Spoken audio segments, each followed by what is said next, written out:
இந்த ஒரு துவையல் இருந்தால் போதும் ஒரு தட்டு சாதம் காலி அப்படின்னு சொல்கிற அளவுக்கு டேஸ்டியான ஒரு கருவேப்பிலை துவையல் தாங்க பார்க்க போகிறோம். மேக்ஸிமம் பார்த்தீங்கன்னா நிறைய குழந்தைங்க இந்த கருவேப்பிலையெல்லாம் விரும்ப மாட்டாங்க. இந்த மாதிரி செஞ்சு கொடுங்க, எல்லாருமே சாப்பிடுவாங்க. ஸோ அதுக்கு ஃபஸ்ட்டு ஒரு வானலியில் ஒரு 4 டேபிள் ஸ்பூன் ஆயில் ஆட் பண்ணிக்கோங்க. அதோட 1 டேபிள் ஸ்பூன் அளவுக்கு மல்லி, கொஞ்சம் உளுந்து, 4 போல் வரமிளகா, ஒரு 2 பல்லு பூண்டு, ஒரு துண்டு இஞ்சி கட் பண்ணி ஆட் பண்ணிக்கோங்க. இது எல்லாத்தையும் நல்லா வணக்கி விடுங்க. அது நல்லா வணங்கினோன்னே அதோட பார்த்தீங்கன்னா ஒரு கைப்பிடி அளவுக்கு கருவேப்பிலை நல்லா வாஷ் பண்ணி ஆட் பண்ணிக்கோங்க. அதோட சின்ன நெல்லிக்காய் சைஸ் அளவுக்கு புளி, ஒரு 4லேருந்து 5 பல் அளவுக்கு தேங்காய் பீஸ் கட் பண்ணி ஆட் பண்ணிக்கோங்க. இது எல்லாத்தையும் நல்லா வறுத்து விடுங்க. அந்த கருவேப்பிலை கலர் போகாத அளவுக்கு சிம்லேயே வச்சு வணக்கி விடுங்க.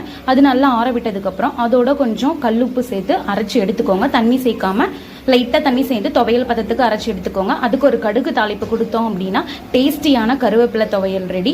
இது பார்த்தீங்கன்னா 2-3 நாள் வச்சு கூட நாம சாப்பிடலாம். So variety rice, white rice எல்லாத்துக்குமே நல்லாயிருக்கும். கண்டிப்பாக ட்ரை